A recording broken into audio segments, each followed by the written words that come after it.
নিজের কল্যাণ, অন্যের কল্যাণ এবং আল্লাহর সন্তুষ্টির উদ্দেশ্যে সেবা দিতে হবে। সোনার বাংলা প্রতিটি মানুষের সমমর্যাদা, ন্যায্য অধিকার নিয়ে বাঁচবে। ধনী গরিব বৈষম্য হ্রাস করাই হবে রাষ্ট্রের অন্যতম দায়িত্ব। সামাজিক নিরাপত্তা, মর্যাদাপূর্ণ জীবন যাপনের নিশ্চয়তা, দুর্নীতি ও বৈষম্য মুক্ত ন্যায় প্রশাসন কল্যাণ রাষ্ট্রের মূল সত্য। প্রশাসন হচ্ছে জবাবদিহিতামূলক, সত্যিকার অর্থ মানবিক, মর্যাদা সম্পন্ন, ন্যায় বিচার, জনবান্ধব। জনগণই হলো সকল রাষ্ট্রের উৎস। তাই নির্বাচন হবে অবাধ, সুষ্ঠু, নিরপেক্ষ, ভিন্ন মতকে দমন নয়, বরং আলোচনার মাধ্যমে সমাধান হবে আগামী দিনের কল্যাণ রাষ্ট্রের রাজনৈতিক সংস্কৃতি। আমাদের লক্ষ্য হবে সমস্ত অর্জন ও সাফল্য ইহকাল ও পরকালের কল্যাণ কেন্দ্র করে। ইতিবাচক ভাবনাই হোক আগামী দিনের প্রজন্মের মূল মন্ত্র। বিশ্ব মানবতার অনুসরণে আদর্শ, সত্য, ন্যায়, ইনসাফ ভিত্তিক সমাজ গঠনের মহান নায়ক আগামী দিনের ভালো বাংলাদেশ, ভালো মানুষের বাংলাদেশ। দেশ তো কোনো একক সত্তা নয়, দেশ হলো সমগ্র মানুষের সম্মিলিত রূপ।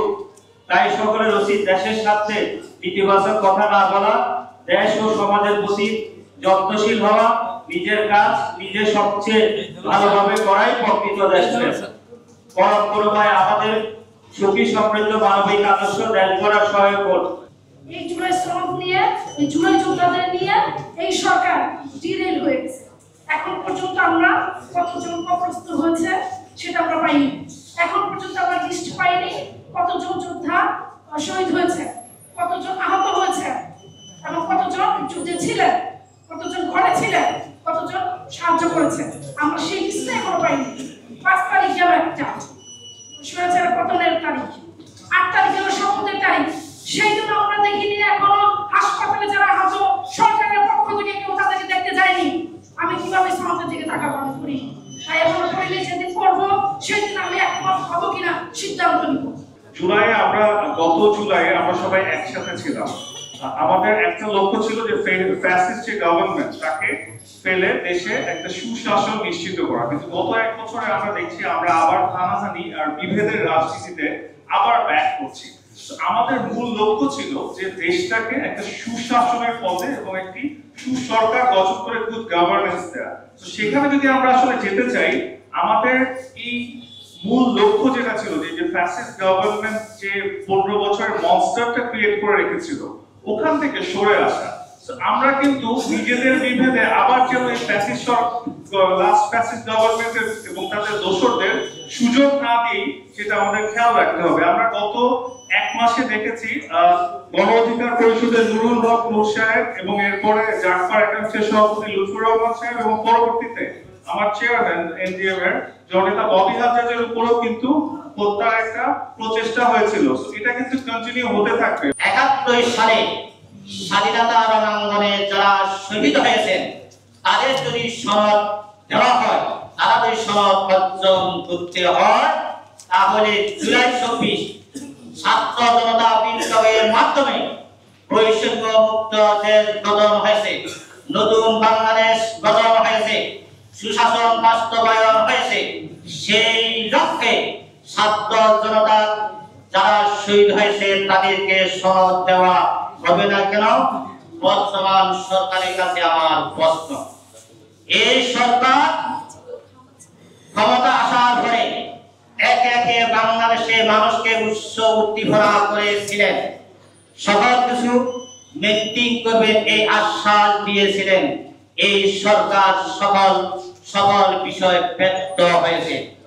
আজকে আপনারা জানেন বাংলাদেশের টেকনাফ থেকে তেঁতুলিয়া, রূপসা থেকে ফাতুলিয়া যেভাবে অন্যায়, অপরাধ, নির্যাতন, হত্যা, গুম চলছে এবং আজকে হাজার হাজার মানুষ বেকার হয়ে পড়েছে। আজকে যে দ্রব্যমূল্যের ঊর্ধ্বগতি, ক্রেতা বিক্রেতা নাভিশ্বাস হতেছে, সরকার নিয়ন্ত্রণ করা সম্ভব হচ্ছে না। তাই এই সরকার জাতির কাছে ব্যর্থ হয়েছে। তাই আমি সরকারকে বলবো, অতি সত্বর জুলাই সনদ বাস্তবায়ন করতে হবে, নির্বাচন দিতে হবে। জনগণকে যদি ভালোবাসেন, জনগণের ক্ষমতা জনগণের কাছে হস্তান্তর করতে হবে। আমরা আলতাফ সাহেবের নেতৃত্বে, মাসুদ হোসেনের নেতৃত্বে আগামী নতুন বাংলা গঠন করার লক্ষ্যে মধ্যে বৈষম্যমুক্ত বাংলাদেশ গড়ে তোলার লক্ষ্যে সুনীতি সুশাসন বাস্তবায়ন করার লক্ষ্যে ঐক্যবদ্ধ হয়েছি। ঐক্যবদ্ধ হয়ে আপনাদেরকে কাজ করার জন্য বাংলাদেশ মুক্তি পার্টির পক্ষ থেকে উদাত্ত আহ্বান জানিয়ে আজকে বক্তৃতা শেষ করলাম। এই ব্যর্থতা দায়ভার থেকে আমরা মুক্তির লক্ষ্যে 18 সালে কোটা সংস্কার আন্দোলন, ক্রিয়ামত সড়ক আন্দোলন, বিরাট আন্দোলন, সর্বশেষ আবার কোটাকে পুনঃপ্রতিষ্ঠা করার জন্য হাসিনা ষড়যন্ত্রে 24 সালের যে হাইকোর্টের রায়ের বিরুদ্ধে আমরা আবার রাজপথে নেমে এসেছি। কিন্তু পরবর্তীতে আজকে যে বাংলাদেশ যে নতুন স্বাধীনতা পেয়েছে তা আজকে আবার একটি রাজনৈতিক দলের কারণে কিন্তু নষ্ট হয়ে যাচ্ছে, তার অধিকার পুরস্কৃত করবো। এখানে দ্বিতীয় ধারা কথা বলা হয়, নতুন ধারা কথা বলা হয়। আজকে যে ঐক্য হয়েছে সেই ঐক্য জামাতে ইসলামী, এনসিপি, আমাদের ইসলামী আন্দোলন এবং ইসলামিক সমমনা সহকারে যতগুলো রাজনৈতিক দল ও সংগঠন জুলাই সংগঠন রয়েছে সবাইকে এক পতাকা তোলার আহ্বান জানাচ্ছি। প্রধানমন্ত্রীর ক্ষমতা বিভিন্ন সাংবিধানিক প্রতিষ্ঠানে নিয়োগ, এটা প্রধানমন্ত্রীর হাতেই থাকতে হবে। আমরা নতুন প্রজন্ম এটা মানবো না। আগামী দিনে যদি কোনো কারণে সরকার গঠনে আপনারা কেউ এসেও পরে এই সিদ্ধান্তগুলা পরিবর্তন করার চেষ্টা করেন রোড অফ ডিসেন্টের নামে, আমরা আবার রাজপথে আমরা আরেকটি বিপ্লবের ডাক দিব। এই সভা থেকে কিন্তু আমরা অগ্রিম জানিয়ে দিচ্ছি, আমরা কিন্তু ছাত্র জনতা ইতিমধ্যে আমাদের ভিতরে এটার প্রস্তুতি আছে।